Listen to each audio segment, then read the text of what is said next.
And he was like, burning tires. Yeah. Can you imagine? Let's put this air in the jar and just... Yeah, I know. He probably has them. He goes back, cracks it open. Everyone's, yeah. Oh, 2020 riots. Yeah. Just crazy guy, man. Crazy guy. San Francisco pales in comparison to what Berlin, Germany used to be. And so... LGBT-wise? LGBT-wise, correct. Well, I am gay, but I'm a good Christian. There's no such thing. You cannot be a good Christian and be gay in the sense that you cannot be married to another man and say, I am a good Christian, and we go to church together. Isn't it nice to know that there's something beyond this life to look forward to for eternity? That there will never be any wickedness, there will be no more evil, no more war, and that the people that you love the most, you're gonna get to see them again? I'm like, dude, how are you not motivated by that? Bill Gates' money, the Rothschilds' money, all these bankers' money, you can't buy that. You can't. And we will never worship them. Yeah, because and we there never was will. a guy with just a tunica. Yeah. And we worship him. Amen. He wasn't rich, he wasn't cool, he wasn't muscular, he wasn't powerful. Yeah. He was the one, that's it. He didn't hit the gym. He instead of those jerks. Yeah. They can do whatever they want. They can't buy us. Yeah, no, never. And that's why they hate us. That's why they fear us. That's why they rage war on us every single day. That's why they got to keep us demoralized. That's why they got to keep us complacent. You are to act as a good people, as a sovereign people over evil because God has commanded you to do it. Yes. He didn't ask nicely. He didn't say, please, can you maybe go? If it's convenient, can you? He commanded us, man.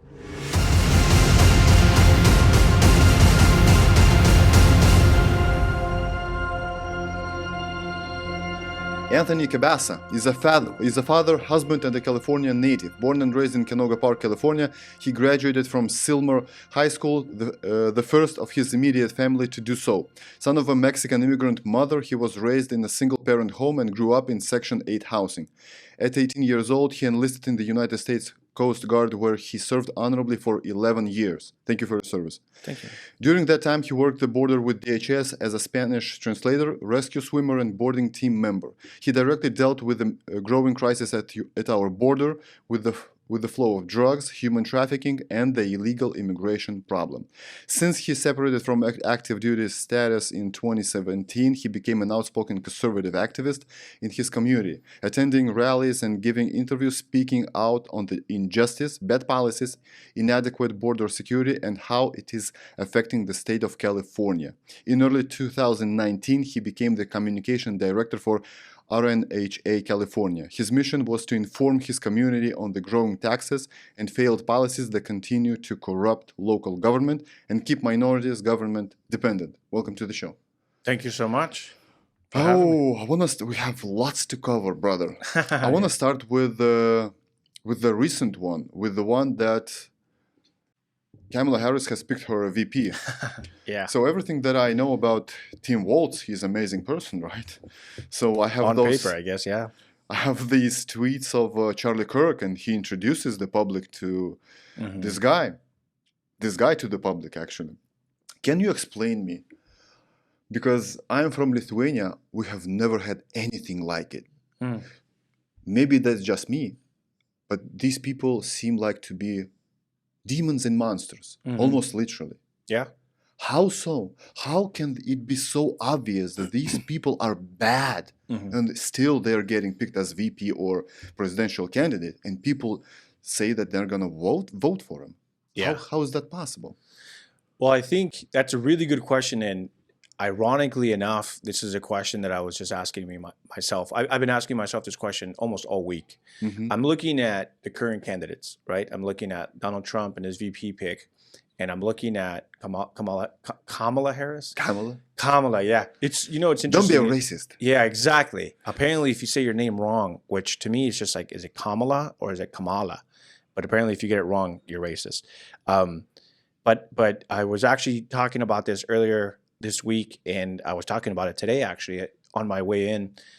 And I think that the reason why you are able to have someone like VP Harris as the presidential nomination, who, by the way, didn't get a single vote, right? This person was just basically installed.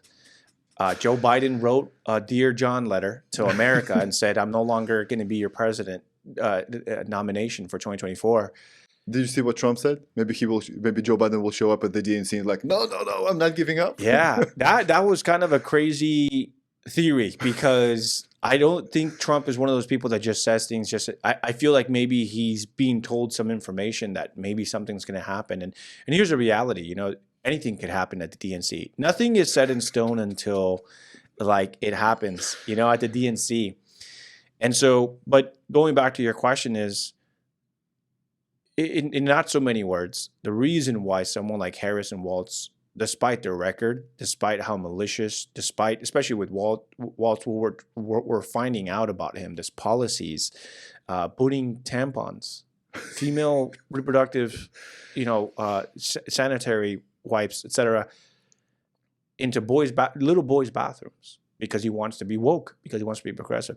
The reason why they're able to run is because there's a saying that, and I don't know if you guys have a similar saying in Lithuania, that all it takes for evil to thrive is for good men to do nothing.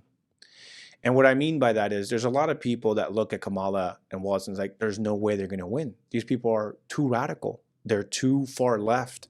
They're too communist, right? Whatever the case might be. And people are like, there's no way that they win. But I say there actually is a way that they can win, because unfortunately, I am hearing a lot of feedback from people that, you know, probably go to church, that go to work, that pay taxes, and they're telling me that there's simply no hope, that there's no point in getting involved, that there's no point in voting, whether they think the system is rigged, whether they don't trust the process, or maybe they just don't care anymore. Maybe they're just like, just let it all burn down. You know, there's a lot of people that I've met. I actually met a person 2 days ago, and they came into the office because I work for a local campaign, and they wanted to volunteer. And they told me, you know, they were telling me their background a little bit, and they said, oh, you know, I usually never vote. I'm like, well, why don't you vote? And they're like, we're at the point where everything just needs to be burnt down.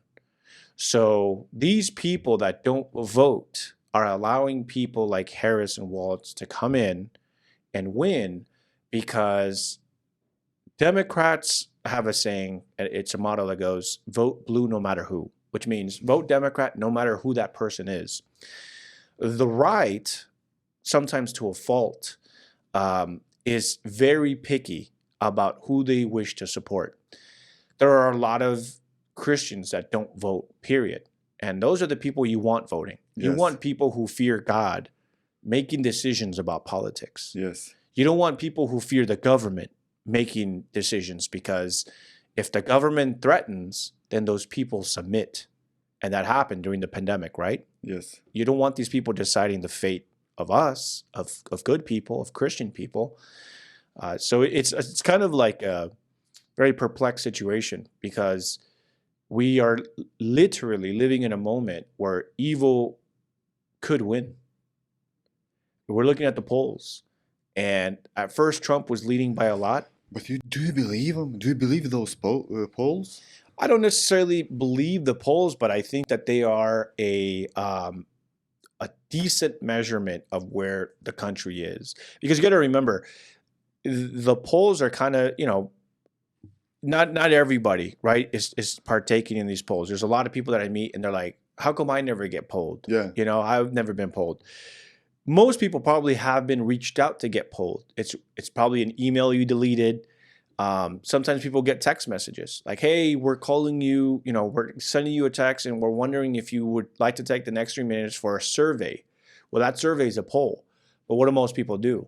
They delete the text They think message. that's a scam. They think it's a scam, You whatever. tap the link, But that's the poll, right? So a lot of people, so I am a person that gets polled regularly. I have been polled this year no less than 15 times. I actually just got another poll text message like 3 days ago, but it looks like spam. It looks like, oh, or most people are like, I don't have time for this. I don't want to do this. But then they go online and they're like, oh, you know, Americans polled are saying that they want Kamala Harris. And then people are like, well, how come I never get polled, you know, or this or that? Well, because you probably deleted the message or you don't have time. But bro, if you take a look at the rallies, It's like 10 times more people that show up at Trump's rally than at Biden or Harris now. Yes. However, what I have learned is that that not necessarily Trump's rally, but just any rally, that rally doesn't matter in the big scheme of things. A lot of the people that go, if they're not registered to vote, doesn't matter that they're there. There are a lot of people that support Donald Trump, but they're not going to vote. That same person that I was talking to you about that came into the office a couple of days ago, they told me they support Donald Trump, but they're not voting. So this is probably someone that, yeah, I know, mind blown. This is probably someone that, would go to a rally because it's cultural. You go with a couple friends, you wear your red hat. It's fun. It's fun. You get to take a couple pictures and you get to say, hey, I went to the rally. And the guy's funny. And the guy's funny, right? Yeah, exactly. But then you come back home and then you go back to life as normal, and then you don't vote. So the rallies are big. Yes, I agree. But they don't mean much if every single person there, like, here's what I would do. This is if I were part of the RNC spearheading. Every rally, anyone that wishes to attend has to be registered to vote. You do not get to attend the rally unless you are registered to vote. And you have to show us your ID and you have to show us that you are registered to vote. Secondly, encourage people to invite people. You know what I mean? So it's like when Donald Trump, when there was the attempt on his life, they were talking about how he was going to go to the UFC fight either that night or the next day. Why don't you partner with the UFC and be like, we need to have people on the outside. Again, if you're the party, right? If you're the Republican Party, contact Dana White and be like, hey, we don't need access inside if you don't want to be political, but can we set up voting registration outside of the UFC event? If you're already inviting Donald Trump and the crowd loves the guy, why isn't the Republican Party outside registering voters? This is a missed opportunity. Yeah, but don't forget that the UFC is a public company and it was bought out. I believe if they do so, I believe their stocks are going to plummet. Yeah. No, I agree. But there's ways around it. Set up a block over. Set up two blocks over. Set up a mobile, because here's the thing. Democrats do that all the time. See, Democrats are not the party that think, oh, we're not allowed to do that. Democrats are the party that say, we're going to find a way. Kamala Harris being the nominee is a perfect example, right? I mean, really, really think about it.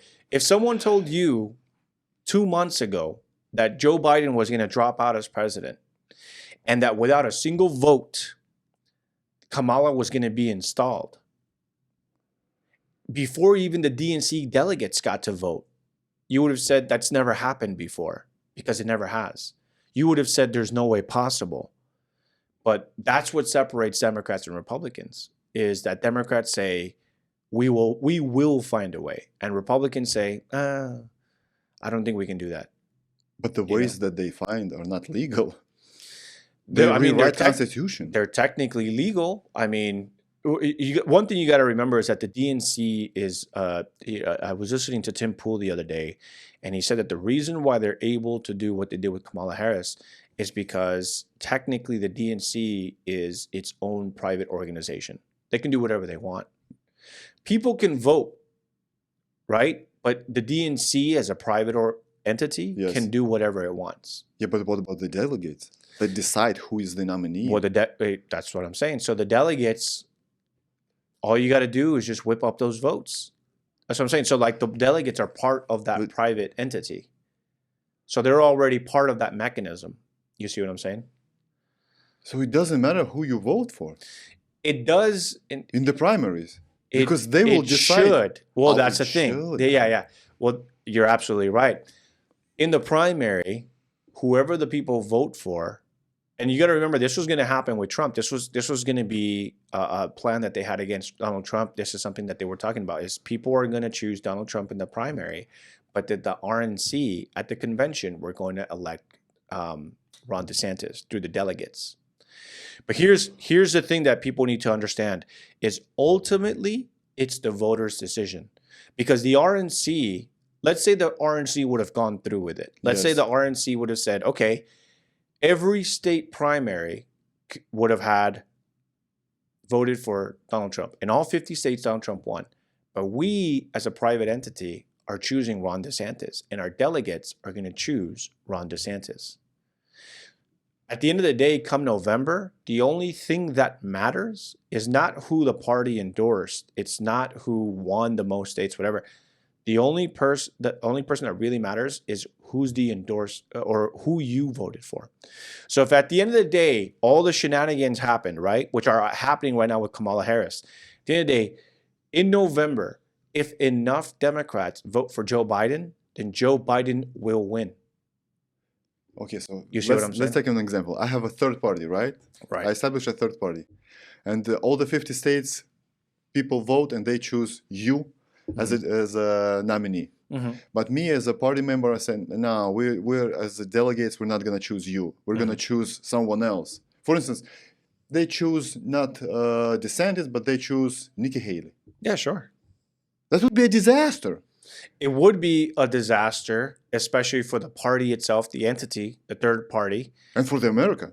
In a sense, it would. But at the end of the day, again, if enough Americans say, it doesn't matter what the RNC says, it matters what I say. And if I want Donald Trump, then that's who's going to be the person. Because remember, there's still a possibility. Yeah, but his name is not on the ballot. How can they vote for Trump if the nominee You is write the person's name in. Nikki Haley? What? You write the person's name in.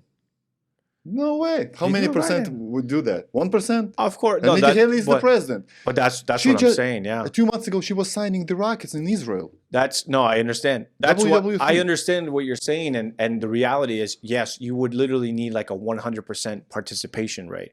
It wouldn't happen. It would be devastating. I'm just saying, literally, that's what could happen. Hypothetically, that's not what would happen. You're right. Like whoever the party goes with, that's going to be the big push, because you don't want to split the vote, right?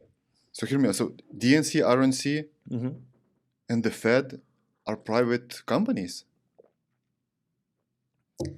Right.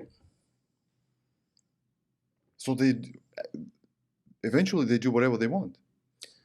And they have been for quite some time.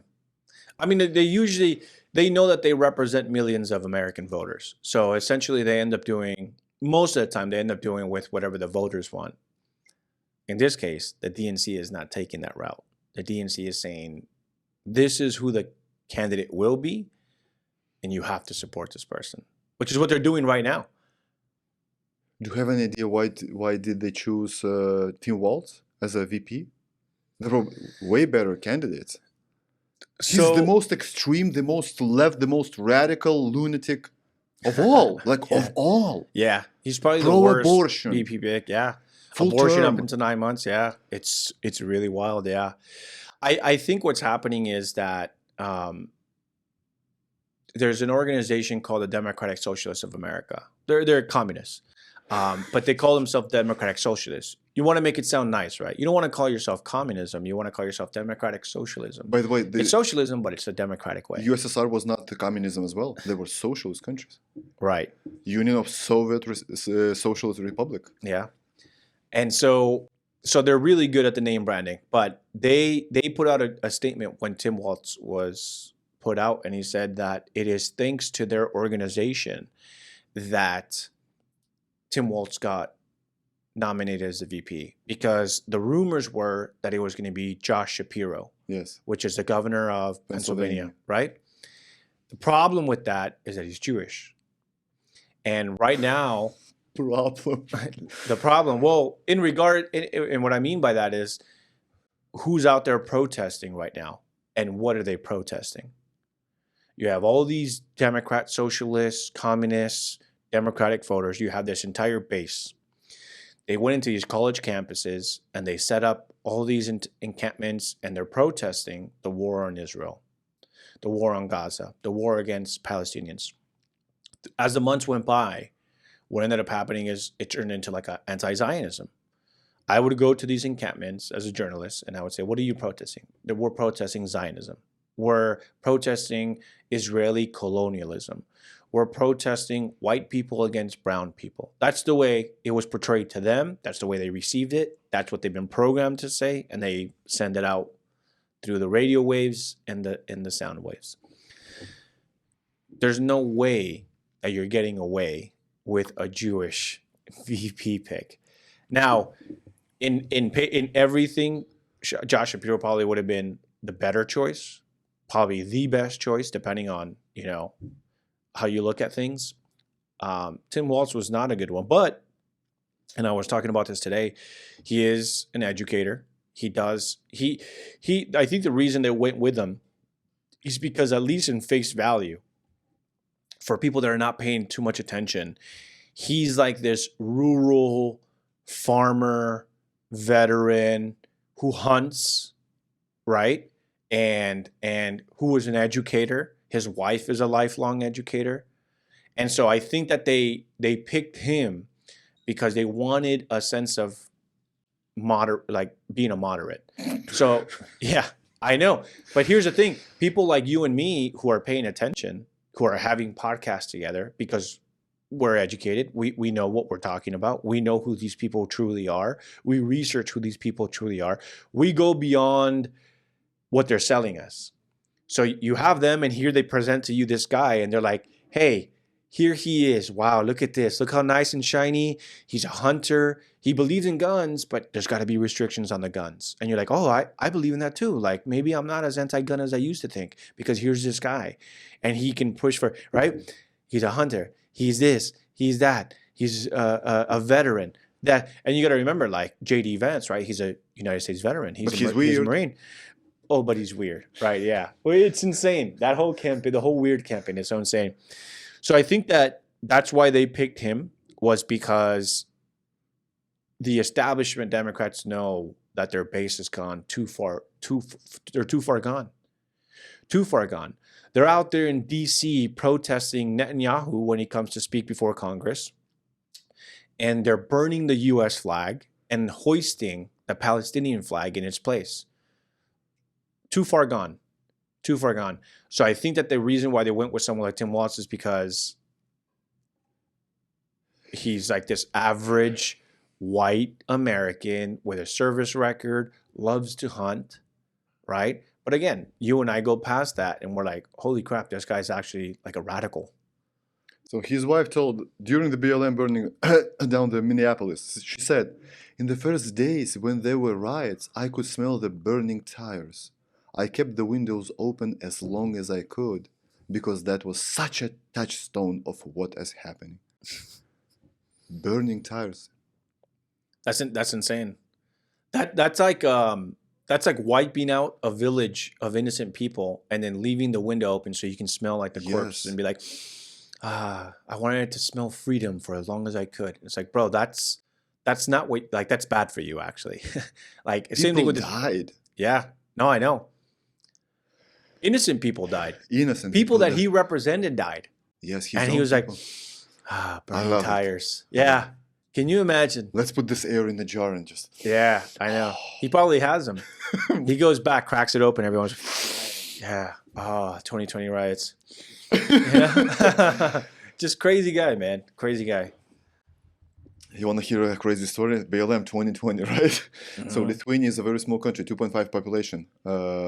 Very small country in the Baltic states, right next to Russia, Ukraine, Poland, on that side.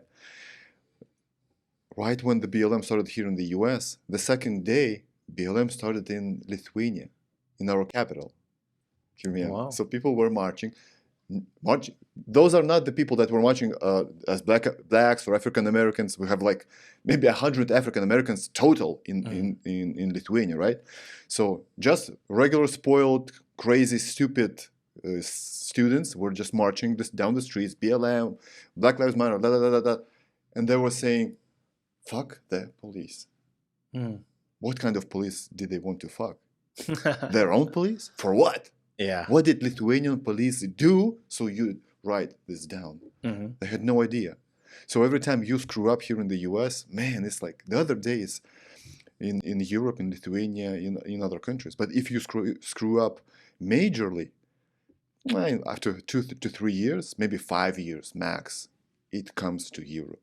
Mm-hmm. Culturally, especially, with all the LGBT stuff, the woke stuff, Mhm. Europe is going woke. You saw the Olympics opening ceremony. Yeah. They're woke as hell. Yeah, they are. It's In many crazy. ways, I'd say Europe is way more advanced in the wokeism. A Now, lot of, yeah. Oh, yeah, for sure. Now, even historically, I mean, one of the things that we fight a lot here in Los Angeles County is all the stuff that's happening in the schools, right? Mhm. So we have a lot of Eastern Europeans that are coming over to our side and saying like, bro, what is all this stuff that they're teaching my kids? Like, we moved here for a better education and a better future for our kids, and now we're finding out that they're forcing all this crap on them, right? All this indoctrination. we can't acknowledge this. Like, Right, how yeah. can you do that? No, I know. That's impossible. No, To I the know. Eastern European mind, it's impossible. No, I know. I was actually in a podcast last Friday, and it was with an Armenian guy, Manuk. I don't know if you know who he is, No. but he's another great activist out there. And he went on like a rant on the podcast about the stuff that they were doing in the kids' schools. And I'd like to say I'm very passionate about the subject, But that guy. but it's because he does. It's like you said. I felt like there was a moment where I'm just like, I don't think he can even begin to try to normalize No way. what's happening. Yeah. With me, when I talk about it, I'm like, oh yeah, they're doing this in schools. So it's like, oh yeah, like it's happening. We're fighting it. But when I have a conversation, I'm like, oh yeah, like this is happening. And then you're like, oh yeah, it is happening. Like, oh yeah, so it's happening, blah, blah, blah. With him, like knowing about it, it's like, I mean, he got up from his seat. He was yelling at the camera. It's almost like, I mean, it's almost like the rage that I would have if doing a podcast I found out like my home was just bombed. Mm. It's almost like something inside of him snapped talking about that because he has 3 daughters. Yeah, because it's our kids. Yeah, It's exactly. the sacred. It's You don't yeah. touch my kid. You don't touch kids. You yeah. just don't touch it. No, but well, that's what Democrats are trying to do, man. They want to come after your kids, and so it's terrible what's happening, and unfortunately, the people that are being left out of the conversation is a lot of immigrant families because they're probably upset about it, but because you're immigrants, they're like, I don't want to speak up. I don't want to say anything. I'll just take my kid out, or I'll just take him out of class, or he just won't go to school on these days, But they don't want to raise their voice because they're like, we don't want any problems. And a perfect example of that, and I'll try to make the story very quick. There is, I believe she's an Honduran immigrant mother and single mom. And back in the 2016, 2017, I believe it was the years, California had passed laws protecting LGBT kids. And so this Honduran immigrant mom barely speaks any English. She knows a lot more English now, but, limited. Immigrants come here, they try their best. My mom was one of them, but it takes a while to adapt. And so luckily, Los Angeles is one of those places where, especially a lot of Spanish-speaking immigrants, they can come and they can adapt faster than most because it's a very large Hispanic base out here. A lot of shops speak Spanish. Some places are only Spanish-speaking. You can go to a mechanic and the guy will only speak Spanish to you, and you're like, oh man, how am I going to tell this guy to fix my tire, Just like here, Canoga Park. No, yeah, exactly. Yeah, that's really how it is. Yeah. So anyway, the point of that was that I believe she has 2 daughters, maybe more. The middle one always had like self-security issues. Like she just didn't think highly of herself. She had this older sister that was very beautiful, always had a boyfriend, etc. And this girl didn't like the way she looked. She felt ugly. And so she had insecurities, and these are vulnerable kids. Vulnerable kids. What ended up happening, she goes to school, she's talking to some friends, and a friend invites her to go to an after-school club. And the after-school club is for LGBT people. And so one of the things that vulnerable kids, you probably remember, is you want a sense of belonging. Yes. Especially if you come from a broken home, or there's problems at home, or you're insecure about yourself. You want to join something where outside of your home, family, where you feel like you belong and you have a sense of purpose. And that's what this person found in this after-school program for LGBT youth. So turns out that like the adult that was leading this convinced this girl that it's not that she was ugly, it's just maybe she was born in the wrong body. So she's like, maybe it's not that you don't have a lot of female features. It's just maybe you have more male features. Have you ever thought about that? Months went by. This girl was convinced that she was trans and started cutting her hair short, started taking hormones without the parents' knowledge. Because this adult was also, I believe it was like the school psychiatrist or the school therapist, and was authorized by the state of California to prescribe medication. So one day she's looking for her hormones or whatever medication she was on. She asked her mom, "Hey, where's my medicine?" She's like, "Medicine for what?" And she's like, I need my stuff.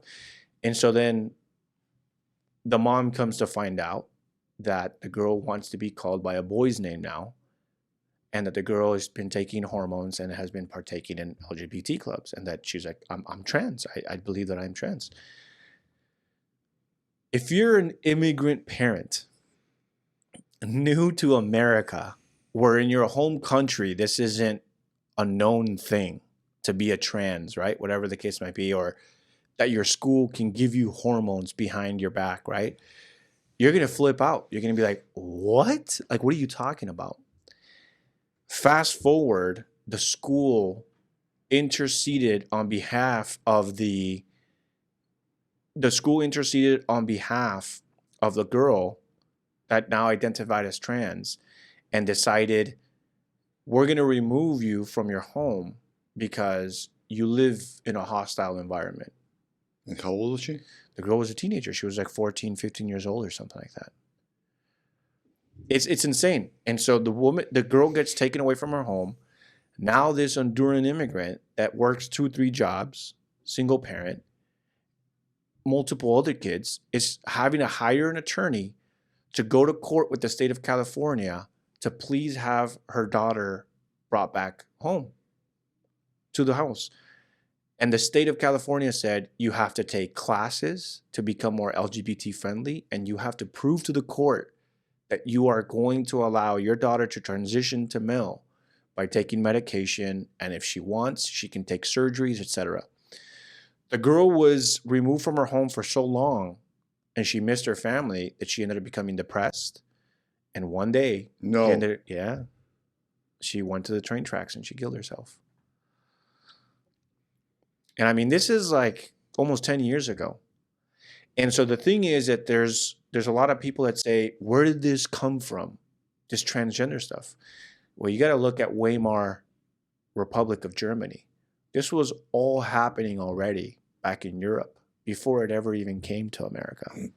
So Germany was the birthplace, Berlin specifically was the birthplace of the modern LGBT movement. And back as early as the late 1800s, you already had doctors that were, to some extent, performing transgender surgeries on the world's first patients of transgenderism. Let's get back to that family from Honduras, right? You said it was in Honduras, yeah. They were American citizens at the moment? You know, it's been a while since I read into the story specifics. I can send it to you so you can share with people. If not, that's crazy what they did to a foreign citizen. No, I know. You can't do that. Yeah. Well, no, yeah. Oh, I see what you're saying. They were either residents or they were citizens, but they were here for some time. You mean the green card? Yeah, like the green card. So, but I mean, yeah, it's tragic, right? I mean, and that's the thing, is that is who California is defending. And it's all defended by, because California is a one-party state.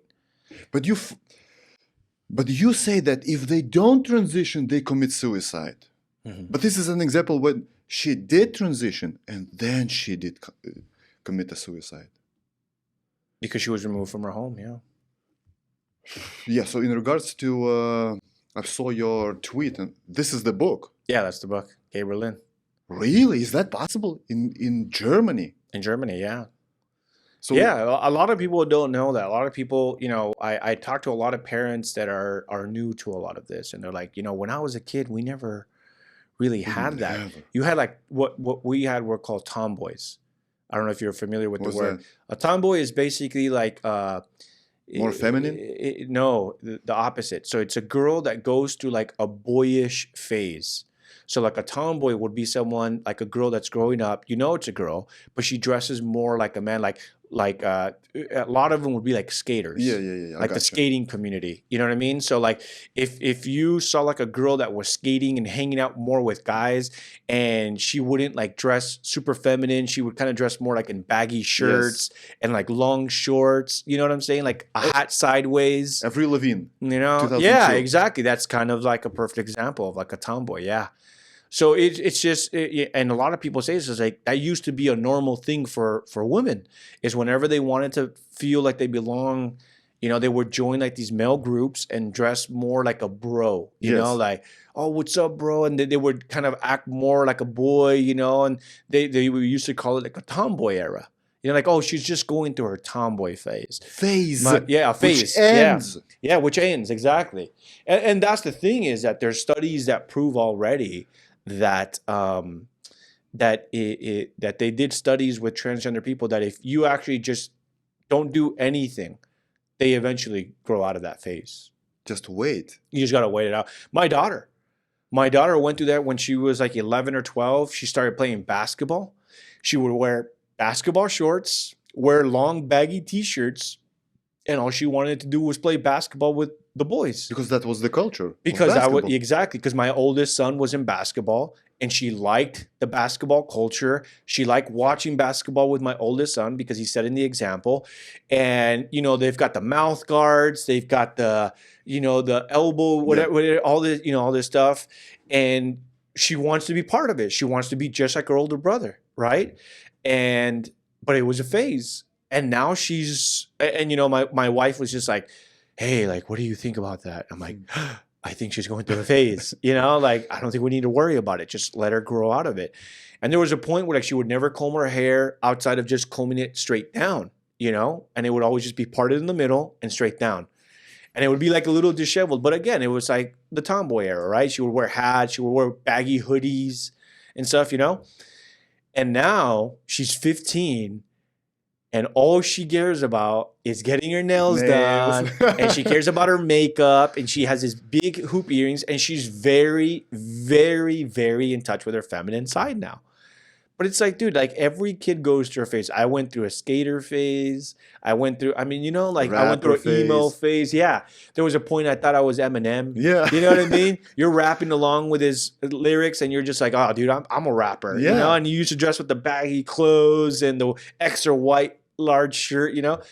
We all go through our phases as kids because we're trying to find out who we are. I mean, dude, when you were 3, didn't you want to be Batman? Bro, when I was 7, I thought I was Donatello from Ninja Turtles. Ninja Turtles, yeah. That's it. I like the purple color and I like the stick. That's it. I was fighting with the stick. Donatello. That's it.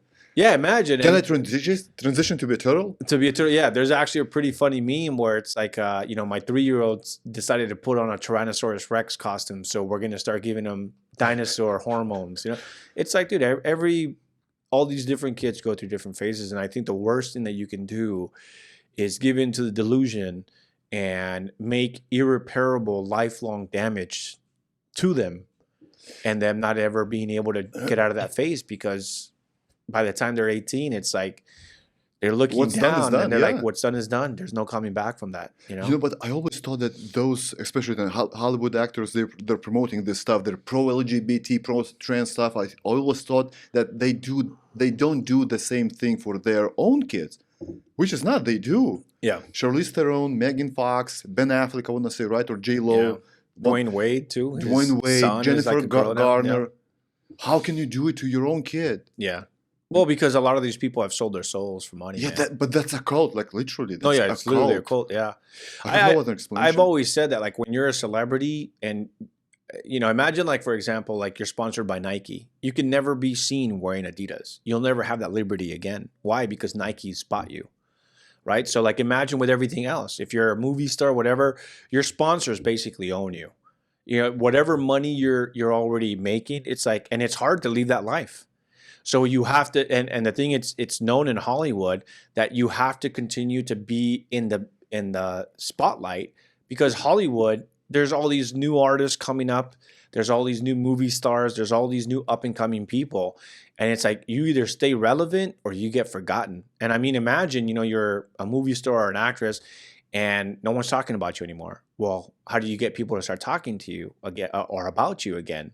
You start using your kids as pawns, in this culture. It's very degenerate, and it's really sad. And, when we were raising our kids, we had a couple like talent agencies reach out and like, hey, your daughter's really pretty. She's 6, she's 7. It happens a lot, especially in Los Angeles. Maybe, if you're like in a red state and you're watching this and you're like, what the hell are you talking about? A talent agent. But literally, even I was approached when I was a teenager. We were out at a mall right here, Topanga Canyon Mall. There's like a Topanga Mall. Yeah. I was there with my uncle, and this girl came up to me and she's like, hey, how old are you? I'm like, oh, I'm like 14, 15. And she's like, here's my card. Have your mom. Like, I'm with a talent agency from Warner Brothers or Hollywood, whatever. We'd really like to cast you for like a commercial, because that's their job, right? They have to go out to where places where people, are. Yeah. And then they're like, hey, if you're looking for a Hispanic, you're looking at the mall and you're like, I need to find a Hispanic to fit this role or to do this movie shoot or to do this magazine. And so we've had family that's done it. They let their kids do it. And but it's just it was my personal decision. I'm like, we're not letting our kids do any of that. Absolutely not. It's not worth it. No, yeah, because then they take off and then now they're like movie stars, whatever, and it's just like, oh, we're gonna have to, take them to Spain with us for 6 months, and you're like, absolutely not. No. You're not taking my kid anywhere, man. So. I'm sure there's safe ways. I'm sure there's people that have done it and they've been perfectly fine. To me, it was just like, nah. I'm like, no, my Who's kids perfectly fine? Britney Spears from the Mickey Mouse Club? Yeah, I know. It's insane, man. Have you seen her recently with the knives and the dancing? Yeah, she's dancing. That's wild stuff, man. She's gone crazy, literally.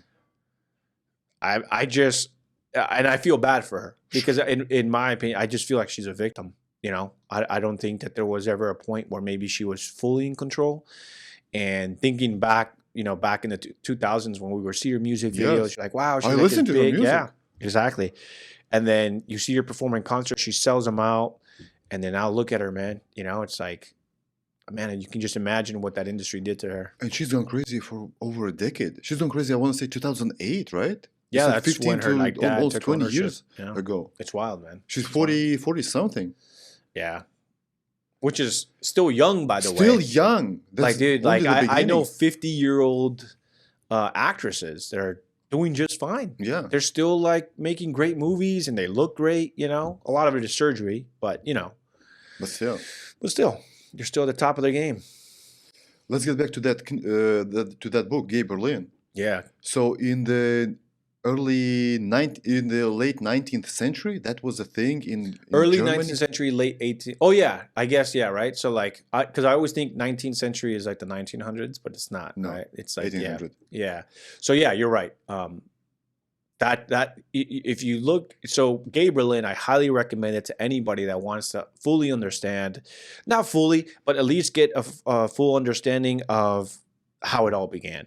Because in that book, it talks about how a lot of these people had to leave Germany because the Nazi regime took over and they came to America.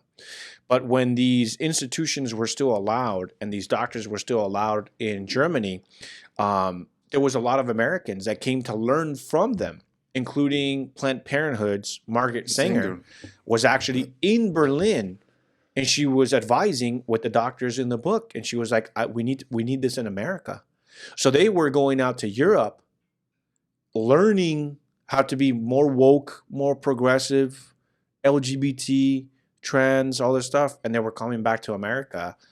And then what ended up happening is a lot of these people that left Germany ended up coming to America and starting the same institutions. So basically, in that Germany, they were doing the same thing that Epstein did, right?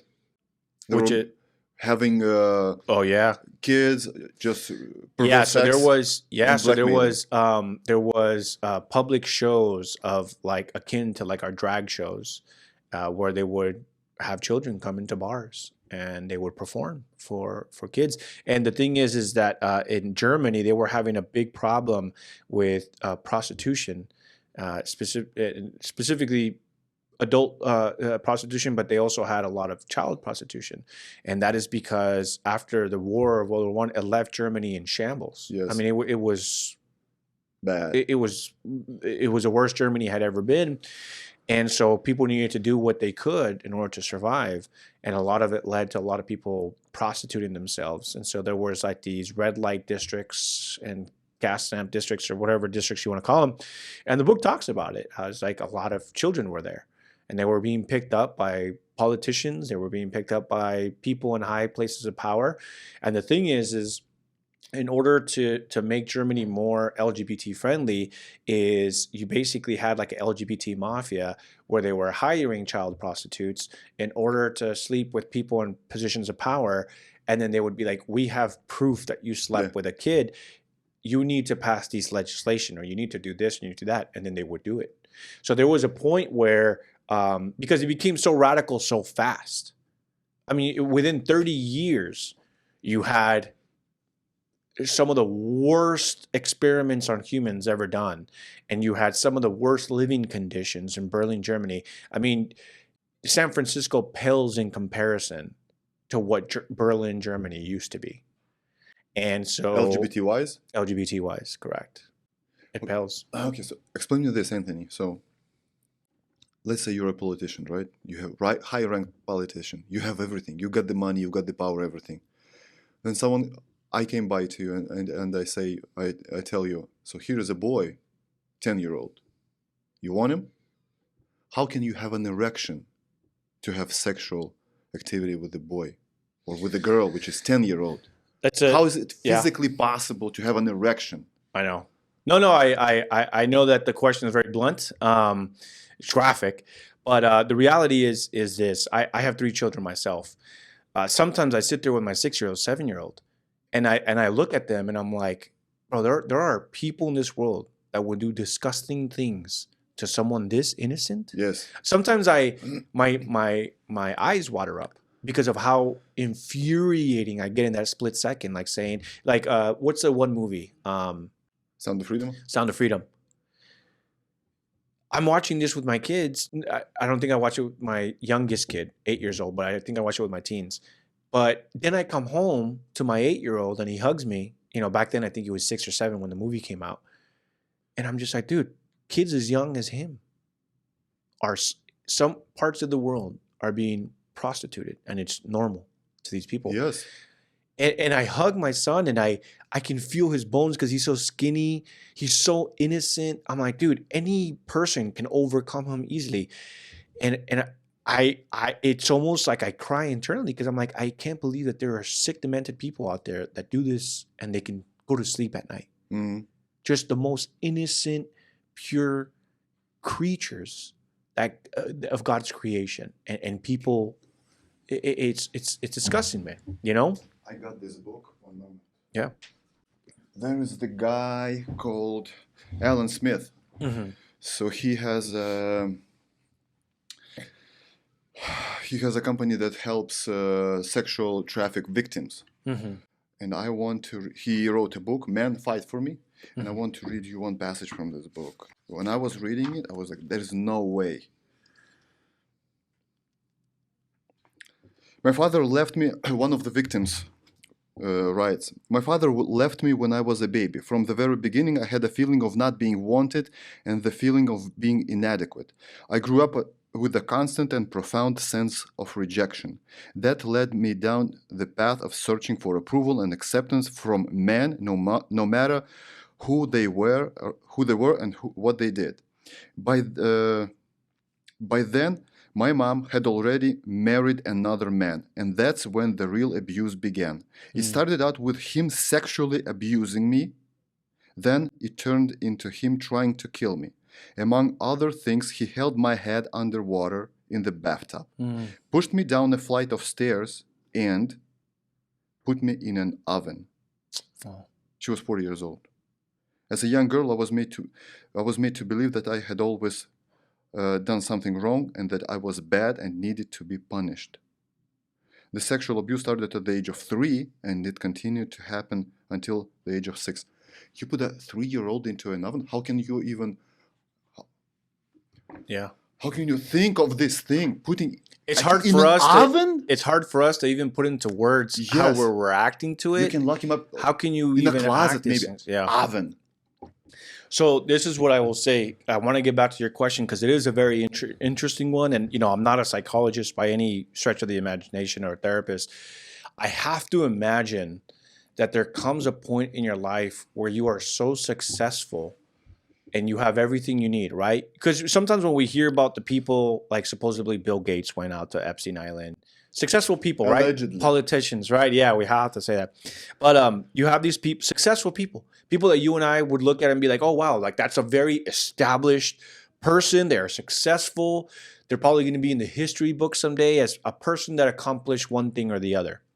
And you think to yourself, how could these people be in those positions where they are told like, hey, there's an island that I have and nobody knows, but we have girls there, blah, blah, blah.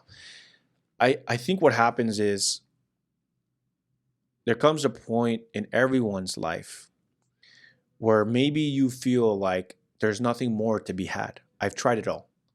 And when you are rich, you probably reach that point. And if you grow up rich, you've probably reached that point faster than most.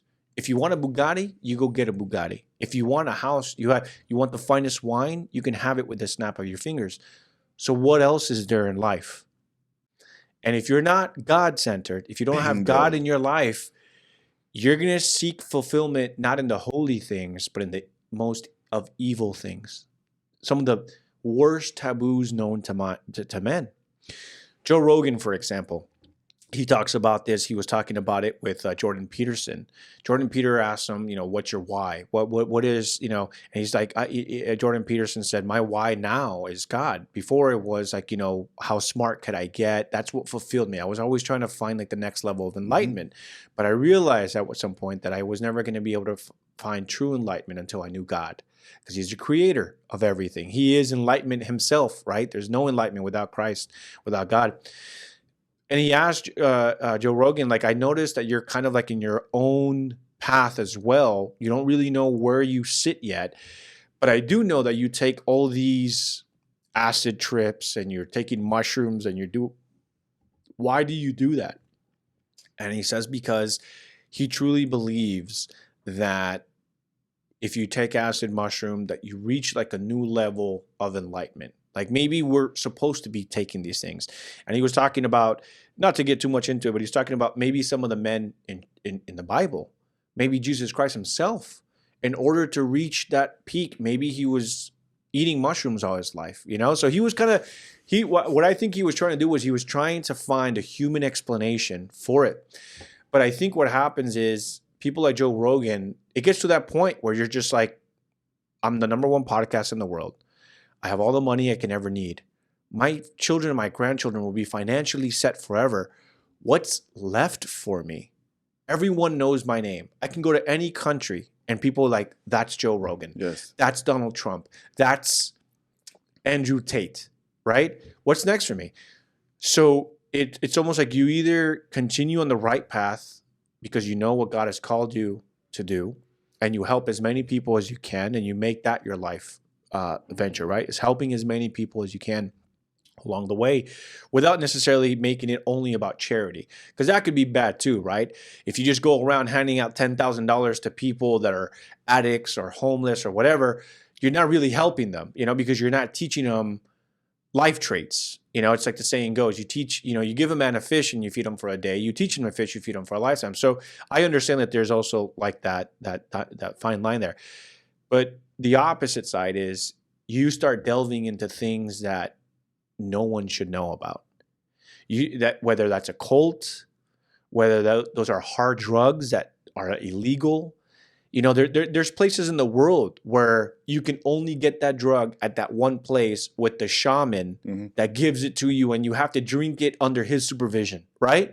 So it's like, you're like, I want to go do that. And so I think that's like, if you have that mentality of like, I want to do the things that society says are bad for you because I want to see if they really are. I think that is a very dangerous mindset. And I think that there's a lot of people that have reached that where just like, what's left for me? And so it's almost like they have to live in secret because in the surface, they're just like, I own the car, I have the beautiful wife, I have this, but it's almost like you're living a double life. And it becomes like an adventure. You're just like, how long can I go without getting caught? Right? And so I think that that's, again, I'm just speculating here, but I think that might be the mentality behind a lot of these people is they think I'm never going to get caught. So why not do it? Yeah, but at the same time, why not do the right stuff, the right thing? Why not to serve people? Because by nature, it's easier for man to do evil things instead of good things. Good things require discipline. Good things require you to go against your natural nature of things, right? It's easy to be fat and gluttonous. It's hard to wake up every day at 5 a.m. and go for a run. You know, it's hard to be disciplined. It's hard to be good. It's easy to not be good, to be a douchebag, you know, to treat other people. But people, for instance, so people love Joe Rogan, right? Mm-hmm. And people hate Bill Gates. That's why he closed his comments on Instagram 4 years ago. Mm-hmm. Because he knows what's coming. He knows what's coming. And he will never get away from it. That's it. His reputation is done. Whatever he does, no one's going to believe it. Maybe some part of population maybe still believes the guy, but a lot of them like, no, this is the guy. That if he says that you can't eat beef, but you have to eat insects, you do the vice versa. That's it. Mm-hmm. Because the guy looks like a piece of shit, and I believe allegedly is a piece of shit. Mm-hmm. So I would never take an advice from that guy. So I have a question for you. Why do you think that he turned off his comments? I remember that the moment. The moment was 2020 when he promoted the vaccine, earliest stage of the vaccine, and people were going at it. And there were thousands, hundreds of thousands of comments. Mm-hmm. No, I don't need it. No, thank you. Start with yourself. Start with your own kids. Start with your wife. Those were the comments. Mm-hmm. Then that's when he turned it off. He couldn't handle it.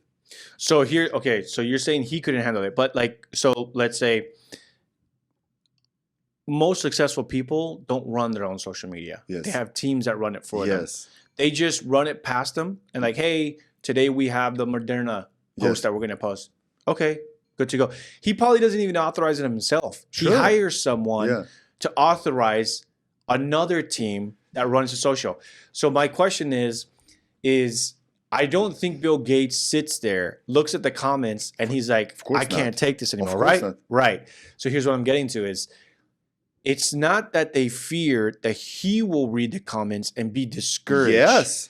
Right? But the people. They fear that other people that follow him will start reading the comments and wake up. Yes. Eat the insects. That's what they fear. What do people say about the insects? Yeah. Thousands. No. I wonder why. That's crazy though, right? I mean, that's amazing. It's insane. The richest man in the world, one of the richest men in the world, has everything. He has teams that handle his social. He's, I can't fathom Bill Gates on a regular day. I can't fathom, this is probably what you and me do, right? Because we're regular people. We wake up, if we look over to our wife, okay, she's still alive, right? Yes. Right. Okay, then you head over to your phone, or your kids, whatever. You head over to your phone and you open up Twitter just to see the news 3 or 4 minutes, right? There's no way Bill Gates is waking up and hitting his Twitter feed. He's not like, oh, let's see what Joe Rogan said about me today. So, but what I'm getting to is the reason why they shut down the comments is because they fear the people. Yes. It's not that they fear Bill Gates is going to be sad about the comments. It's just they fear what people are going to leave behind. And I mean, that's wild, man. That's how powerful the truth is. Yeah, but you said that he has everything. He's got nothing, bro. Of course, without Christ, he's almost 70 years old. Yeah. He's divorced. He's got kids. Does he have any grandchildren? Do you think he has a decent life? He's got all the money in the world, but can he go and surf? Can he go and lift weights? He looks like a pregnant man. Yeah, I know. There's a saying that I like to say a lot, and it says, some people are so poor that all they have is money. Yeah. This is amazing, and he can't right? buy shit with his money. No, I know. Now, not Can't buy even youth. respect, nothing, not love. You You can't buy love. You can't buy being a good father. Yes. You know, again, I pray for the guy and I wish him well, and I Just stop doing I what just you're pray. doing, bro. Yeah, no, I know, absolutely. And if not him, at least stop authorizing the people to use your money to carry out these things. You know, so it's wild. And he's been to that island. He's been to that island multiple times. Yeah. Multiple times. So in regards to that book, what do you think? So let's say pedophilia is a disease, right? You're twisted. Your mind is twisted. You're sick. Mm-hmm. And you realize that you're being 30-year, 40-year-old male. You want to have sex with kids, girls, boys, 10-year-olds, right? Wood chipper immediately. You realize that, and you know that that's bad. What should you do? Because if you go and turn into the police, they will do nothing. Did you commit anything? No. It's only my thoughts, right? You can't arrest me because of my thoughts. That's not a Minority Report movie. Right. If I go to a clinic, they will do nothing to me as well. Mm-hmm. But even if they do, for instance, there's new policy. If you come up and you say that you're a potential pedophile, you're thinking, you're having thoughts of having sexually abusing kids, maybe they can lock you up. Mm-hmm. But no one's going to do that. Mm-hmm. They can lock you up and treat you with what? With medicine for 1, 2, 3, 5, let's say 10 years. But this will never get out of your head. Mm-hmm. They can castrate you physically or chemically. But then you can abuse children sexually without even having an erection. Mm-hmm. You can do it with the other just things. Mm-hmm. So there is almost no way of solving this problem. I mean, so your question is, what do we do about it? Yes. Like, what do we do about these people? So the thing is, I've seen that there are like TED Talks, and I've seen that there is psychiatric evidence, psychological evidence that pedastry, I don't think it's called pedophilia. I think it's called like pedastry, or they're trying to rebrand it as minor attracted people. Person, yeah. Here's my belief off of everything. I do believe that it is a psychological condition, just like any form of LGBTism, right? Transgenderism is gender dysphoria, right? And the reality is that from what I've seen is, I don't know how far the advancement of medicine is to help with those, mental illnesses or whatever, lifestyle, whatever. But what I will say is that I don't personally know, but I'm aware that there are, for example, men who I'm just attracted to men, but they're married to women because that's what God has called them, right? They feel like as a Christian, they say I have this sin, and here's the thing: is that here's how I draw that similarity. You and I are male; we're both attracted to females. Are we only attracted to our female wife, or are there other females that we're attracted to? There's the answer to that. You don't have to answer it. Don't worry. For the record, yeah. The answer to that is, of course, we're attracted to other females. We see celebrities, whatever, and we're like, wow, like that is one great looking woman, right? And there's probably been instances, and any man can attest to this, where you are in person without your wife in front of another woman, and you're like, wow, this woman is gorgeous. Yes. And maybe your mind starts wandering. And maybe on the inside, you're like, man, why do I feel like chemistry? Why do I feel like I like this person? She's making me laugh. I'm making her laugh. All these thoughts are going through your mind, right? But what stops you from acting on those impulses? So I became Christian only, I want to say, a year ago. Okay. We're with my wife, we're almost 15 years together. Nice. So I have never committed adultery, and that I did not do that not because I fear God, because I was an atheist. I didn't do adultery because I knew that this is important to my wife. If I'm gonna do that, she's gonna divorce me, she's gonna leave me. That's it. And those 2, 3, 5 minutes of sex, it's not worth it. It's not worth a life away from the person you love. It's not worth a life away from your children, having to leave your children behind and one day explain to them that you seek personal fulfillment for 3 to 5 minutes, right? Right, exactly. And that's what should be on your mind. And you know, you brought up a good point. There's a lot of people that say like, well, I don't believe in God, so what's your excuse there? But you inherently see, like, I believe that everyone has God's DNA. And what I mean by that is inherently you know what is good. Inherently you know what is good, and you know it's right. There's something inside of you saying, no, it's not okay for me to lie to my wife or to go behind my wife's back, especially when I know what marriage is. It is a lifelong commitment, right, before my wife, that I'm going to love you and only you. But getting back to the question, and because it ties into it, is you don't act on those impulses because you know it is wrong. It is dishonorable to your wife. And now that you are a Christian, you know especially it is dishonorable to God, because he calls on us to be faithful to our spouses. You cannot be out there cheating on your wife every week or having a different woman, whatever the case might be, right? Same thing with homosexuals. So if you have a gay man that has these ideas, because you can call them perverse ideas, right? Like, but sometimes we have perverse ideas about females too, right? There's sometimes with females. No, you being a straight, you can how they do it. No, I get what you're getting at, but what I'm saying is I have the belief that it's already wrong. It's already wrong that, you know, you shouldn't let your mind wander. And Yes, you really, yes. especially as a married man, you shouldn't put yourself in a situation where you are alone Yes. with another female that's very attractive, and that you already know, hey, every time I'm around this person, something weird happens, you know? Yes. Like, I'm not thinking, you know, when I'm with you right now, there's nothing going on.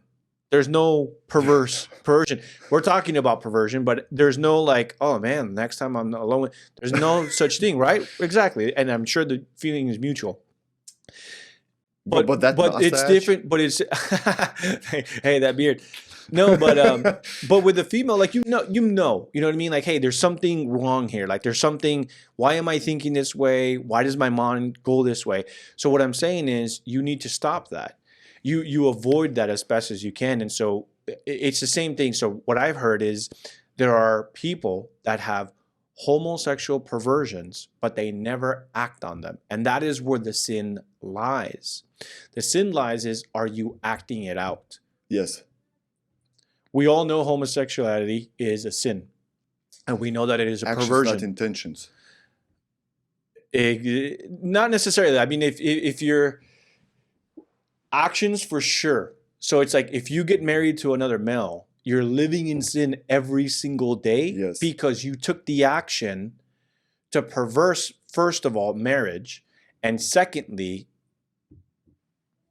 you know you're as especially because I'm sure you've probably run across people that say, "Oh, I am gay, but I'm a good Christian." There's no such thing. You cannot be a good Christian and be gay in the sense that you cannot be married to another man and say, I am a good Christian, and we go to church together. What? You know what I mean? But it's only one sin of one of many. So, for instance, right, there are no perfect people that say, I'm a good Christian, but do you lie? Yes, I do. Mm-hmm. I lie to my kid every day. If you don't do that, I'm going to do that. Oh, no, I'm not, but I lie. Yeah. So it's almost the same thing. Right. Well, and that's what I'm getting to. I'm not trying to hone in on just homosexuality, but what I'm trying to say is every single day we all face, are we going to carry out this sin or not? Mm-hmm. You and I right now, we can have a fifth of vodka. And then we can go, hey man, after the podcast, let's go drive around. We know it's illegal. We can. I'm sure it'll probably be fun for us in the moment. Like, dude, driving around drunk around Canoga Park, that sounds funny. It might sound fun. We're drunk. We're just a couple. But you know, it's illegal. And then again, you're thinking about your family. What's going to happen if your wife gets a phone call and says, hey, you know, your husband's out here drunk with this guy, Anthony, you know, now you're going to jail. You probably lose your job. What's going to happen? You know? Yeah, you lose everything. Exactly. So the thing is with sin, yeah, you're right. Like, there's many forms of sin.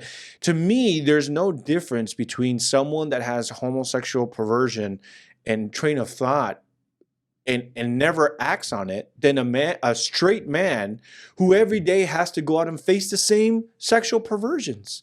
Every single time, you know, I've been to so many conventions and political events. All these conventions, my wife's not around. I'm there by myself. Who's going to know?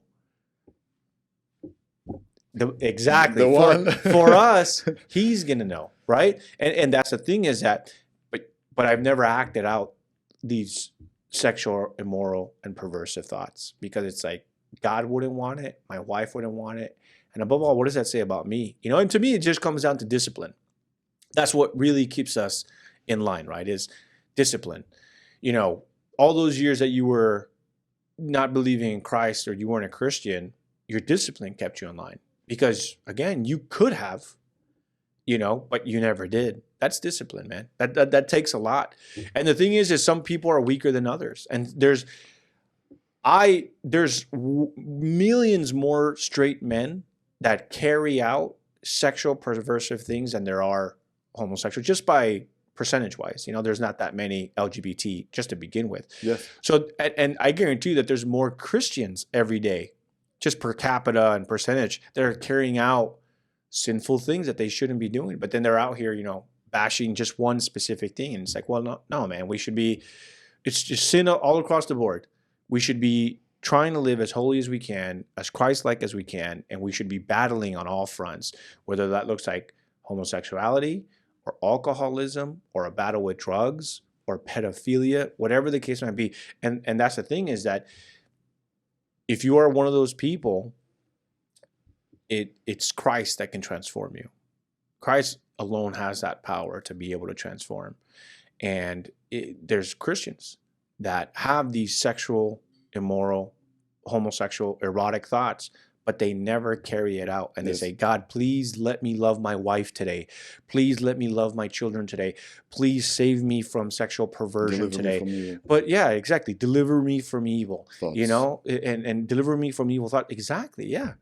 But that's the thing is that our prayers can be the same. I'm praying the same way this person is praying. This person has homoerotic thoughts.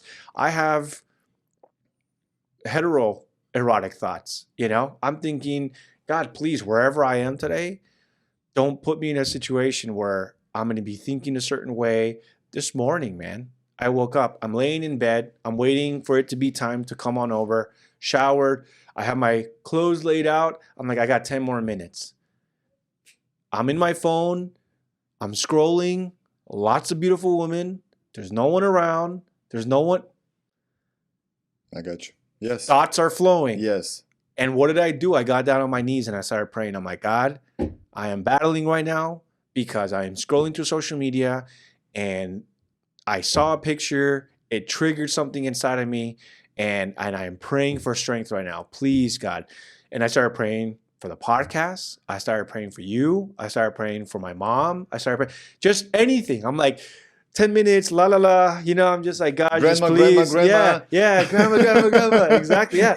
But that's what it is, man. And it's like, and every person has that sort. We have our battles, man. You know, it's gonna look different for everybody. Yeah, it comes in so many ways. Yeah. Overeating. Yeah. Maybe yeah, for sure. Yeah. Alcohol. You can have one glass of wine, not one bottle. You can have 2 slices of pizza, not the whole pizza, for instance. Overeating. And the pornography addiction is huge. Huge. And men still don't realize. I'm not addicted to that. Yeah. Oh, I only watch it every once in a while. Yeah. No, you can't stop, bro. Yeah. If you cannot stop, you're addicted. Yes. And they can't. Yeah. And even then, it's like you don't have to watch it or succumb to it. But if your mind goes there just all the time, if you see a woman and your mind just goes immediately, I mean, it's like the Bible says, right? If you've already slept with a woman in your mind, you've already perversed it, right? You've already committed adultery. That's scary because especially men that are heavily addicted to porn, where they're watching it daily, sometimes multiple times a day, whatever the case might be. I know married men that, you know, are heavily addicted to it, where even their spouse knows about their addiction. And it's just like a normal thing. They're like, oh yeah, he watches porn. Doesn't every guy? No. Not. I mean, I would argue it is a very prevalent problem to have. Whether you call yourself Christian or you don't call yourself Christian or whatever the case might be, it's a struggle. If you are a man and you're saying that you don't struggle daily, weekly, whatever, I think you're lying to yourself. Yes, that's impossible. It's impossible. It's just naturally we're men, you know, and so hear me out. So let's say you're a scientist, right? You're a human behavior scientist, and you know exactly what triggers other people. And then you design everything for them to get triggered. You know that they can't resist pornography.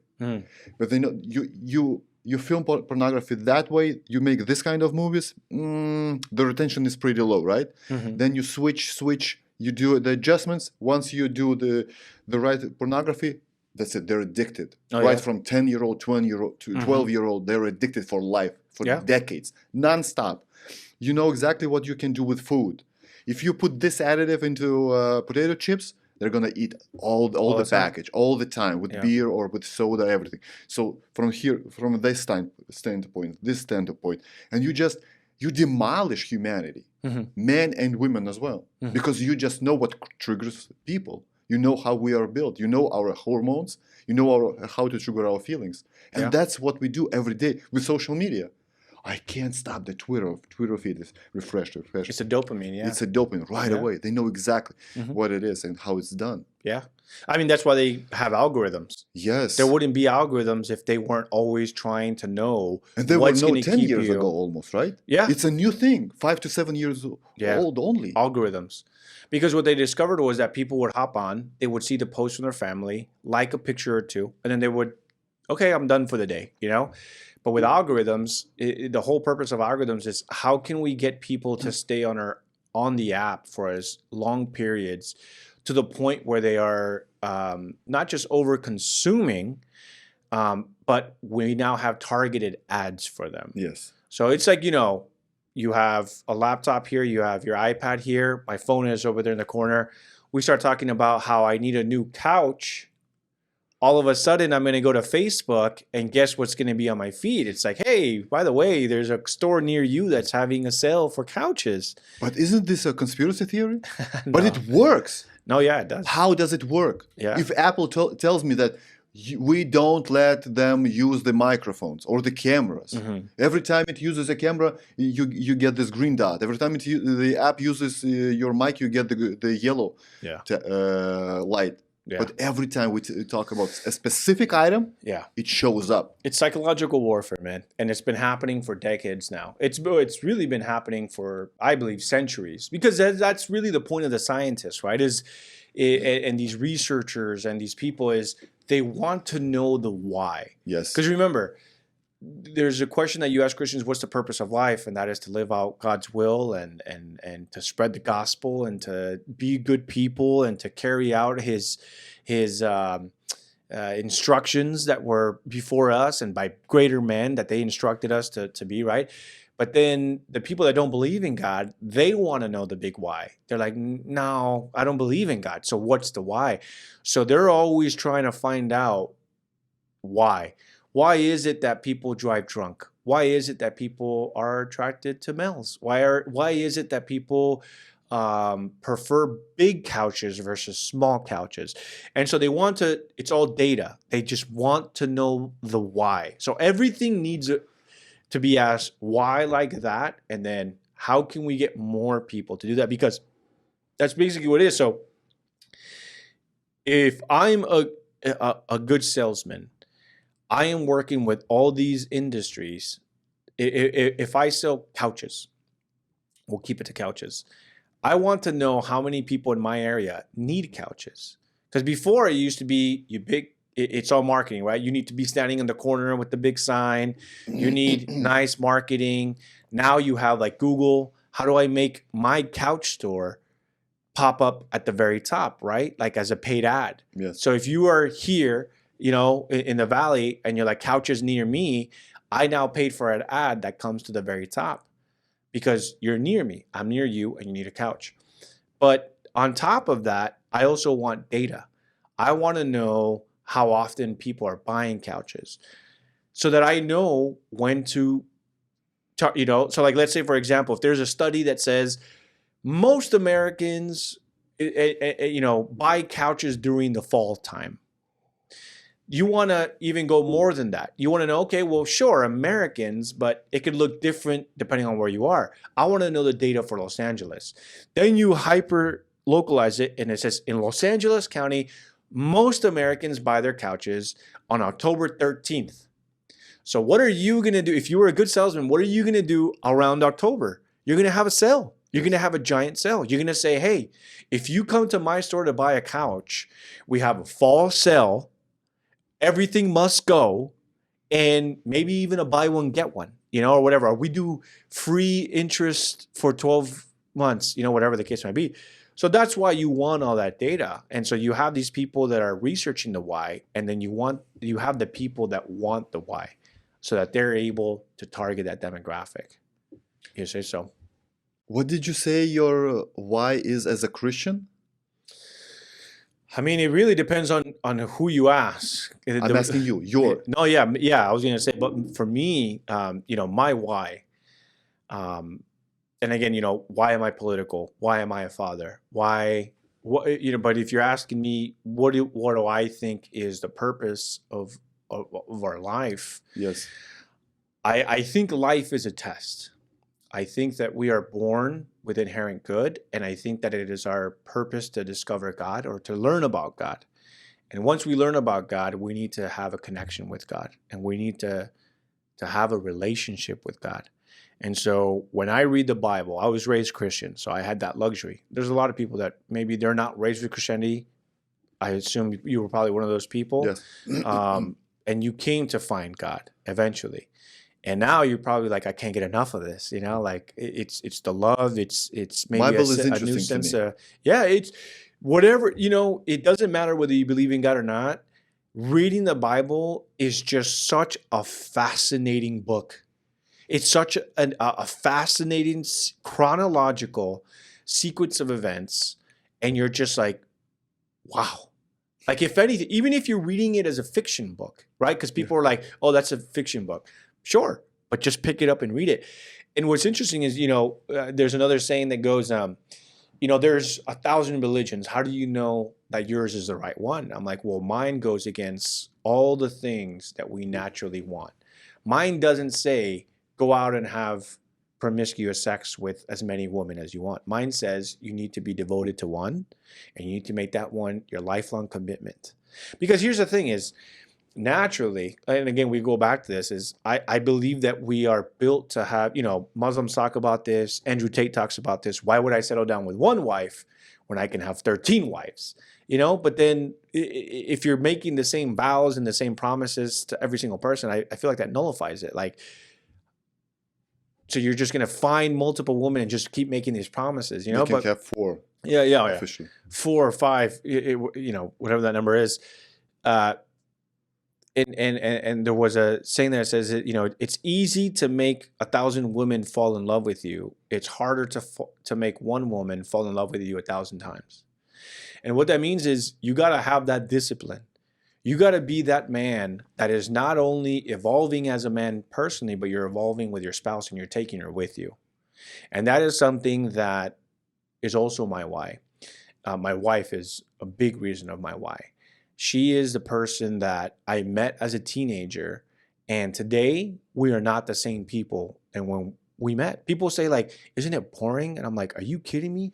You know how many phases we've gone through? You know how many fights? Yeah. You know how many? I'm like, dude, my wife and I have the craziest stories, bro. The craziest stories. People we used to be. We used to be drunks. We used to do drugs. We used to do a lot of stupid stuff together. And that was just last week. Yeah, I know. That was just last Tuesday. But now. But this week, man, we're great. No, I'm kidding. But it's growth, right? It's like, okay, here's what we used to be. We weren't perfect people. We still never will be. But by the grace of God, we're different people today. And I'm glad of who we are today. And I'm glad that we went through all the things that we went through, because we are here now today because of that, right? And so, but I hope I answered your question. Like as far as like as a Christian, like what is my why? It's just, but go ahead. But why do you have to spread the gospel? You as a Christian, do you have to spread the gospel? Oh, absolutely. Why? Because God commands it. Why? Because we want everyone to hear the good news. We want every single person to be saved. We want every single person to be with us in heaven, worshiping Christ as the King of Kings. Here's I guess in layman's terms, I want everyone to be truly happy, bro. That's what I want. And there's no happiness outside of Christ. Once I read the Revelations book, I realized 2 things, right? So I want to say there are only two deadly sins. If you blaspheme the Holy Spirit, you won't get to heaven, right? Mm-hmm. And if you get the mark of the beast, you're not gonna go to heaven, right? As well. So my why I want to say is to spread the gospel so people know who Jesus Christ is. And when the time comes, they don't get the mark of the beast, because they will definitely then go to hell, which is written in the book of Revelations. Well, you're right. That is a good reason, but also you said something that's very key. When the time comes. Yes. That's very good. I like that a lot, because here's the thing: there's going to be a time where you become depressed, and when that time comes, you need to know how to cure that depression.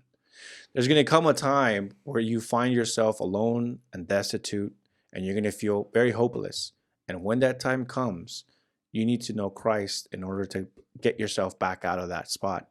There's going to come a time where you lose family. There's going to come a time where you lose a job. There's going to come a time where, I'm not sure if you've already personally been through this, but there's been a couple of times in my life where I'm just like, what am I doing with my life, man?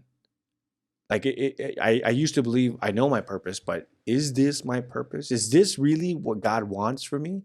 Is it, or have I been seeking my self-fulfillment so much that I've abandoned God's path for me? Have I been praying enough, like, God, please close doors where they need to be closed and open them where they need to be open? Because you got to remember, you got to ask God, right? Seek and you shall find. And if you're not, I believe in the power of prayer. And I believe every Christian should be. I think a lot of people say that. Oh, there's power in prayer. But then they never pray. It's just a nice thing to say. But when, something that I've started doing just this year. And again, I'm always trying to, how can I be a better Christian? How can I be a better man? I'm sure you've probably got family members or friends like, hey, man, can you please pray for me? Like, I'm just going through like a bad time in my life and something happened. Hey, can you please pray for me? I'm going into surgery. Or, hey, like, I'm going to go get a job. I just applied for this job. Can you please pray for me? I don't know if maybe you've gotten it a lot. I get it all the time because my entire family's Christian. So they're always asking for prayer. I'm just like, holy moly. But it's a good thing, though, because, again, people say there's power in prayer, but you have to believe it, though. Not only do you have to believe in Christ, you have to believe that through prayer, Christ is listening and he will answer. Maybe not in the way you're asking for it. Maybe not the way we want it to be, like, God, please let me be a millionaire. Okay, you want to be a millionaire? I am going to you better be waking up at 4 a.m. and going to sleep at 11 o'clock at night, working harder than everyone else, because it's not going to be easy, So be careful what you pray for, right? But the thing is, what I've started doing is, people say, my cousin, perfect example. She just texted me a couple days or like a week ago or something like that. And she was like, hey, cousin, can you please pray for me? I'm going into surgery. And as soon as she said it and I read it, before I even reply, I closed my eyes and I say, God, and I said my prayer for her. Amen. And I said, I absolutely will. Most people don't do that. Like, most people don't. Just a saying. They're just like, hey, pray for me. Like, oh yeah, I will. Maybe if I remember at the end of the night, it's like, which is, bro, can you help with that? Yeah. And what's crazy because, most people even think that way, like, oh, I got to wait till bedtime to pray. Why can't you do it right then and there? There's been times where I've been driving, and maybe not a good thing. People text me, like, hey, can you pray for this? And I just read it. Because, when you look at your phone now, you can read the text. And then yeah, I'm not, and that's the thing. I used to believe that. I used to be like, well, I got to wait till, I'm not going to pray right now. Like, I got to close my eyes. I got to be on my knees. This is not. No. God's with you all the time. And you can 100% pray while the radio is on. You can 100% pray while your eyes are open. But I feel like a lot of Christians feel that way. There's a very specific way of doing things, and you can only do it that way. I'm like, wait a minute. No. What? I don't have to wait till 9:30 p.m. when the kids are tucked away and the wife's reading her book. Fall on your knees. Yeah, fall on my And I said I did it this morning, which I did, but that's because if I'm in a situation where I can, I try to. I get on my knees, face down. I'm like, God, as a sign of respect to you, the Most High, the Most Sovereign, Alpha and Omega. I am on my knees. Because I also believe, you know, I don't know, maybe, I don't know if it's theologically correct, but that's like it's like a sign of humility. Mm-hmm. When a man is on his knees, it's like seen almost as like begging. You know, like I can't think of a lot of other times men are on their knees and going like this. You probably sometimes see it in the movies, right? Like when they're begging for their life, they're about to kill. They get on, they drop down on their knees. It's almost like a command by the bad guy, right? Get down on your knees and beg, because it's like that's the most humiliating. You know, like you're acknowledging. It's a form of submission. Perfect. Thank you. That I was thinking about it. I'm like, I'm trying to say something else. I'm not trying to say humiliating, but it's a form of submission, and so that is what I have to be reminded of every day. Is it doesn't matter about my followers. It doesn't matter about how many podcasts I've got this week. God, here I come before you. I submit myself before you because I am nothing. Without you, I am nothing. I am struggling because I am nothing. I am struggling with my thoughts because I am weak. But I come and I submit myself before you, Christ. And I'm asking you, please, God, liberate me right now. Like that, and that works. And guess what? As soon as I got up, I got so busy because I got a knock on the door and then something happened with my son. I had to make sure my daughter or something, this and that. Next thing you know, I'm like, oh my gosh, like I gotta get going. I was planning on being here at 11:45, not 5 minutes before. I try to give myself 15 minutes just in case of traffic or anything like that.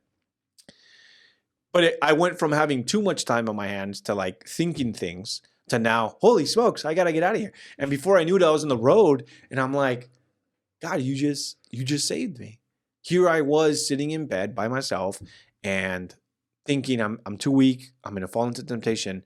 I got down and I prayed and I got so preoccupied with things that I ended up almost like running out the door late. And I'm like, and I'm barely going to get there on time. But it's like, okay, well, would you rather have that or would you rather have the other thing? And again, it's like God answers in different ways. You know, he's not just going to be like, don't worry, you know, like I'm going to cloud your mind and you're not even going to think about it. Like, no.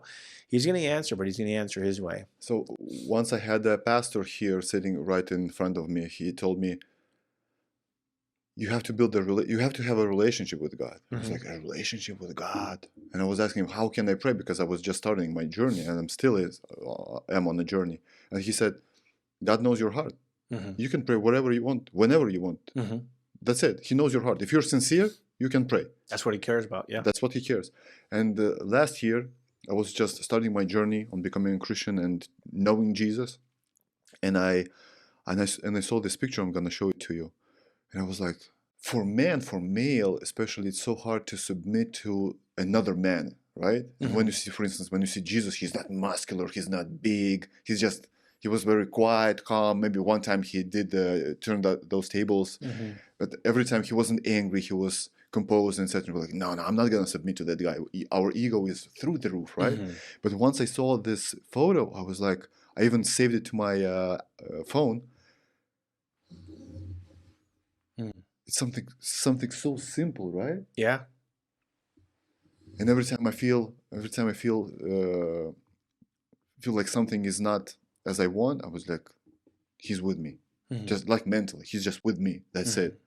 And every time I feel hard time doing the things that I want, I just take this picture, look at it, and get reminded of this is the guy that behind me. Yeah. If this is this is what I'm supposed to do, he's gonna help me. If not, those doors should be closed, just like you mentioned. Yeah. Tell me, I know this is a hard topic for you, I know, but I have to ask you because I'm a new Christian, and a lot of people, every time that I share that I'm on a journey to become a Christian, a lot of people take this argument that they're telling me, like, how can you explain this as a Christian? Why does God do this, and that? And they go into specifics. You had twins. I did, yeah. And you lost one. I did. When he was 6 months. Yeah. Excuse me, she was, right? No, he. He. Yeah. I had twin boys, yeah. How did you cope with that? At the time, I couldn't cope with that. At the time, I was really, I think we were 19 at the time. And the thing is, I was in the military already and I was living in Massachusetts. It was the first time I was really away from all my family. It was my first time as a father. It was my first time as a husband leading my family.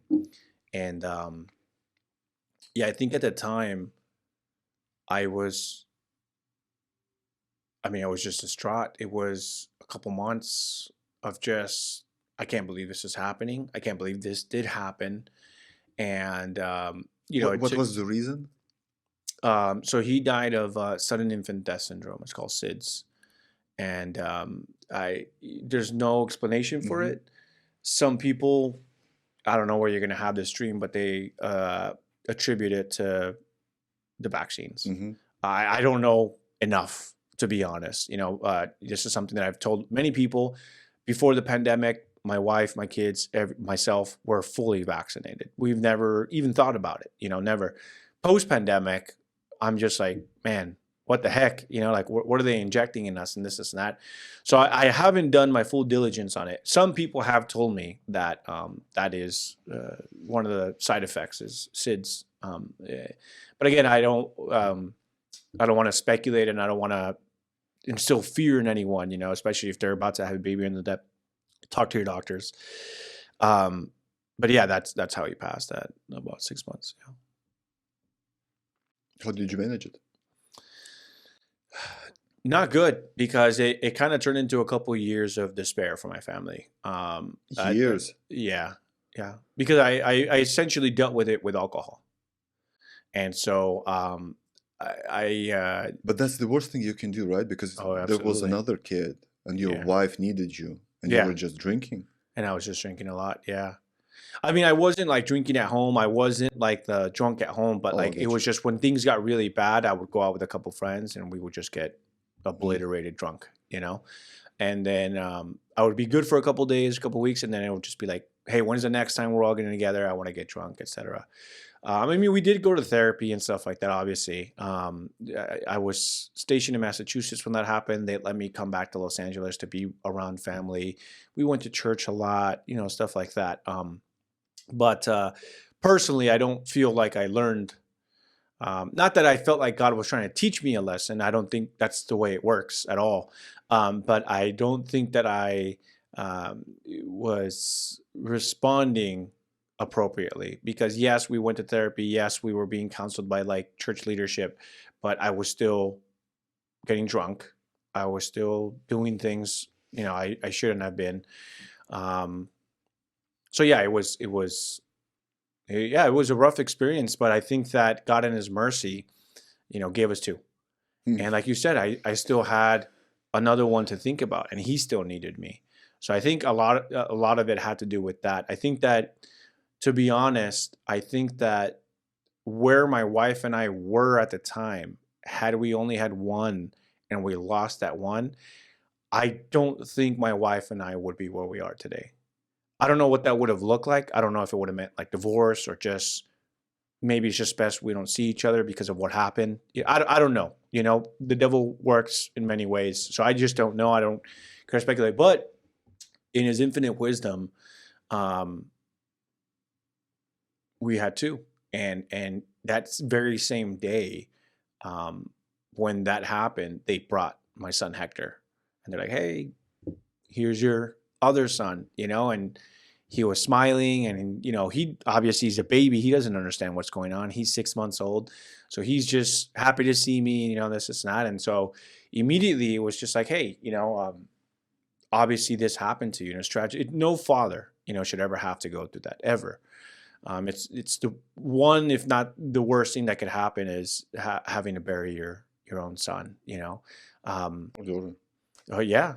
um, and but I think that was a big part of keeping us together as a family, was the fact that we had. So if you get asked, why do God take little ones? What would you answer? Why? It's kind of like a generic response, in the sense that like, okay, so I don't think God did that. I think that human error did that. And maybe it was human error on our part. Maybe it was human error on the doctor's part. again, talking gotcha. about the stuff. You know what I'm saying? Yes. So the thing is a lot of it is a result of that. So for example, not trying to take away, but there's Palestinian kids that are dying today. Yes, it's horrible. It's not that God woke up and said, I'm going to kill a bunch of them, but humans did that. A human determined to press and launch a missile or a bomb into that region, and it ended up killing a person. So that is a result of war. That is a result of evil people, evil governments, bad decisions, whatever the case might be. It's not that God allowed that. It's just that is what man's perversion has led to. Because that's what war is, right? It's a perversion of governments. No people should be hating each other to the point of wanting to kill each other. You're Lithuanian. I'm Hispanic American. It doesn't matter what your country's government does to my government. I'm not going to come back in here and look for your family to do you harm. Never in my life would I ever do that. I don't care if I was a military man. I don't care if you were a military man. If you were not the person that carried out those bad things, what fault do you have? And so to me, war is terrible. I don't think it's almost ever really justified outside of like, you know, hey, we're defending ourselves, right? Whatever. But I also don't believe in killing innocent people as defense. That's what that kind of goes out the window. The moment innocent people start dying, you need to really rethink and re-strategize the way you're carrying out things. So to me, going back to the question is, I never saw it as God is punishing me or why did God do that? I truly believe that it was somewhere along the way there was a human error, whether that was to the vaccine schedule or maybe something we did. I don't know. You know what I mean? Not saying that we deserve it. It's just, I don't know. But what I do take solace in is that I know for a fact that he's in heaven and that he will be there and that I have something to look forward to, is that one day I will know the why. I just have to have faith that I'll get there. I have to have faith that my son is going to be in God's presence and that I will get to meet him and I'll be like, man, you know, like this is so great, you know? And that's why I really love Christianity, because I'm like, dude, if nothing else, isn't it nice to know that there's something beyond this life to look forward to for eternity, that there will never be any wickedness, there will be no more evil, no more war, and that the people that you love the most, you're going to get to see them again? I'm like, dude, how are you not motivated by that? You know, like imagine not believing that and thinking that this is the only life and that everything ends. Like that's dark. You know, I'm like, I'd feel very unhappy. You know, I would just feel, because here's the thing is, the promise of that life, it makes me understand that we're just here for a short time, not a good time. What is it? I'm here for a good time, not a long time or whatever. Anyway, but the point of that was, people say, you know, oh, but what if like Russia nukes us? And I'm like, I thank God for the 36 years of life. And then I'm like, hey, I'll see you in a bit, you know, like that. You know what I'm saying? Like, it's like, there's no scenario where I'm freaking out and I'm just like, oh my God, this is it. You know, like I don't know what to do. And you go into despair. There's always just that inner peace as a Christian, because you're like, no matter what, we win. No matter what. Even if communists take over. Even if communists take over, even if a nuclear bomb goes off, even if we're at the wrong place, wrong time one day, it's like, hey, man, There's I'll a see you promise. up there. Yeah, I'll see you up there. And that's my firm belief. And that to me is just, it's peace you can never buy. It's like we were talking about. Bill Gates doesn't, Yeah. you know, that peace that lies within me, you can't put a price on that. Bill Gates's money, the Rothschilds' money, all these bankers' money, you can't buy that. You can't. And we will never worship them. Yeah, Because and we there never was will. a guy with just a tunica. Yeah. And we worship him. Amen. He wasn't rich. He wasn't cool. He wasn't muscular. He wasn't powerful. Yeah. He was the one. That's it. He We didn't will hit the worship gym. him He instead didn't of hit- those jerks. Yeah. They can do whatever they want. They can't buy us. Yeah. No, never. And that's why they hate us. That's why they fear us. That's why they rage war on us every single day. That's why they got to keep us demoralized. That's why they got to keep us complacent. Like I talk about this all this time. And going back, we can even circle back to the very beginning of the podcast, is how is it that people like Harris and Walz are allowed to run and potentially even win? And that is because the psyop is to keep all the good people just at home and consuming entertainment. We want the Christian to go to church on Sundays, be told what to think, right? Because there's a lot of churches that are not good churches. It's unfortunate, but it's true. And then Monday through Saturday, we want you to just work your 9 to 5 office job. We want you to hate life. We want you to be demoralized because we're raising prices on everything. We want to remind you that you are nothing and that you're never really going to have enough. You came from apes? What's that? You came from the apes? And that you came from the apes. You have no purpose in life. There's nothing waiting for you afterward, right? And then on top of that, we just need you to consume as much as you can. We need you to keep making us richer. And so to me, people say, oh, but voting doesn't matter. If it didn't matter, then they wouldn't need all the propaganda. Mm-hmm. If it didn't matter, then Biden would not have stepped down. He would just be like, oh, this doesn't matter. I'm going to win in November. But he had to step down because voting matters. They had to choose a non-Jewish VP because voting matters. Because free will matters. Yeah, absolutely it does. Bro, so that's an interesting thing. I have like 30 questions. Yeah, sure. Shoot. I only shoot 3 of them. And I don't want to touch him for this time because I believe we started from people considering themselves as gods, right? Mm-hmm. Harris, Walz right now. Yeah. I can do it. I'm a god. I can tell you, you can abort your child. He 9 months old, no problem. Mm. You give a birth to a child, it's gonna get no care. If it dies, it dies, right? Yeah. That's what they do. That's on the record. That's insane, man. So we started with those false gods, false prophets, and we came to the real God, Jesus Christ. I want to ask you just this last question that I always have on my podcast. Let's have 2 assumptions with you. Assumption number 1 is the President of the United States of America is the most powerful human being on planet Earth. Once you become so, that's the second assumption. You become the President of the US. You got the Secret Service. They come to you and say, congratulations, Mr. President. We're the Secret Service. We know everything. We know all the answers in the world. You can ask us, and we give you an honest question. What will be your first question? To the Secret Service? Yes, because they know everything. Mm. These are the guys with the black suits and ties. Yeah. They know everything. Yeah. It's hard because I know that they actually know nothing.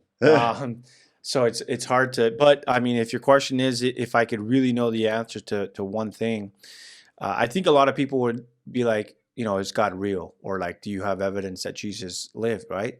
But you got to remember, we're never really supposed to have definitive answers to that because we're called to be led by faith. Yes. So it's our faith in Christ that will save us, not our definitive proof of Christ, right? Or our definitive unproof of Christ that will condemn us necessarily. I guess I know it sounds stupid, but I guess the question would be like, how do we get more good people to take action? How do we get good people? I don't want to know about UFOs. I know most people would be like, I want to know, but to be honest, like that's what I want to know. If they have all the data and they're all knowing, I want to know why is it that good people today are watching all of this unfold and they're just doing nothing. And maybe they'll respond with like, okay, the reason for this because we're putting chemicals in the water that make people docile, and I'm like, okay, perfect. Now I know how to fix the problem. But it's a question that I struggle with every single day, man. We all see the injustice out there. We see we know what's on the horizon. We see that there's all these ships being moved to the Middle East. We see that Iran has told its airspace that no one can come in later tonight, right? So we see all these signs. But I still have conversations with people who claim they know Christ and are refusing to take action to create change. And what I mean by that is some people would say, Anthony, are you really stupid enough to think that if we just vote one way or the other, that we would have the power to stop a war? My brother in Christ, take a look at your Bibles. Why do you think God commanded good men to step up? You don't think that God just has the power to snap his fingers and make war stop? You don't think God has the power to just liberate his people from Egypt?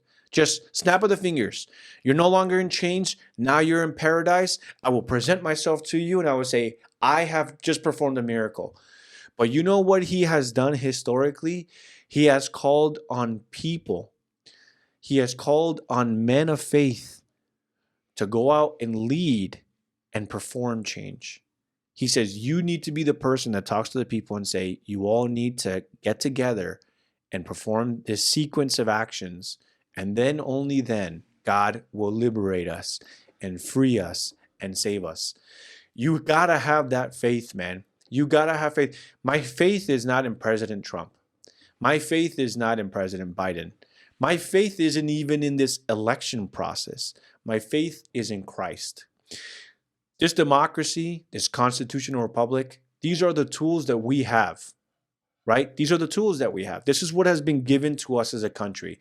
If you want to spit on the fact that we are allowed to vote and say this is rigged or whatever, then you're spitting on the grave of all those men that came before us that died to uphold those liberties and way of life. If you don't like it, then that's on you. I like it because it's really easy to just have a Christian dictator, right? How easy would it be to just install a dictator who's Christian and just does good things all the time? That's an easy life, man. But having to fight every 4 years to uphold your values through casting a vote, having to connect with voters, having to knock on doors, having to call people on their cell phone. What a weird concept. Call people, connect with them. Hey, how are you today? That's what wins votes, right? So the easy way is to just have Trump come in and say, I am now a dictator and we're going to make America great again. People are like, oh, thank God, I can go back home. I can just watch sports. And watch him get corrupted. Yeah, exactly. And it's just going to be a vicious cycle. But that's why it's we the people, man. We the people have to hold these people as best as we can to the promises that they promised during their campaign. But also, you can't just lose faith, man. And so it just astonishes me that there are so many people that believe in Christ, but they don't believe that Christ can use the voting system to get this country back in track. It's like, and I've said this before, they're like, oh, God can part the seas. He could make it rain fire. He can print the ballots. Yeah, but he can't have authority over local elections. Like, how do you give God infinite power, but you think that elections are the one place he has no authority? He absolutely does.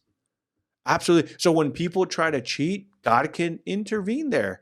And and the way he can intervene is people can go and watch ballots being counted. People don't know that. People don't know that you can volunteer to count ballots. You are the person that God will send to intervene to stop cheating from happening. And he did, July 13th. That was an intervention from God. But some people will say, no, that was all planned. Nothing happened. Or just nothing happened. Or just nothing happened. No attempt. It's insane, man, how people continue to undermine the power of God. It's a republic if you can keep it, right? Yeah. So I would like to end with this. Joshua 1:9, one of my favorite verses. I know it by heart. Have I not commanded you? Be strong and of good courage. Do not be afraid, not be dismayed, for the Lord your God is with you wherever you go. Bro, Have I not commanded you? Commanded you, not asked. I didn't ask you. Commanded you, be brave. I tell people all the time, you are to act as a good people, as a sovereign people over evil because God has commanded you to do it. Yes. He didn't ask nicely. He didn't say, please, can you maybe go? If it's convenient, he commanded us, man. And the reason and the difference between Europe and America is you've always been bold, right? You didn't like the Brits. Mm-hmm. You fought back. Yeah. European countries, they were always into the war and they were always conquered and conquered and conquered. So Lithuania is known from 1009th year. That was the first time, the year that Lithuania was mentioned. It was conquered so many times by the Russians, by the communists, by the German, by all those countries. But you always fought back. And now the enemy is within. Like actually, the enemy is within. Infiltrated. That's it. Yeah. Bro, I loved it. Would you come in a month and do once more? I can definitely try, but because I am working with this campaign, I'm going to say yes for now. Cool. But you know, with the campaign, we're just really busy right now. But I will definitely try to make it. Anthony, God bless you. God bless you all too, your bro. family. May Jesus Christ bless you, all your family, all your kids, your wife, everybody you know. Amen, brother. Thank you so Amen. much. Likewise. God bless you.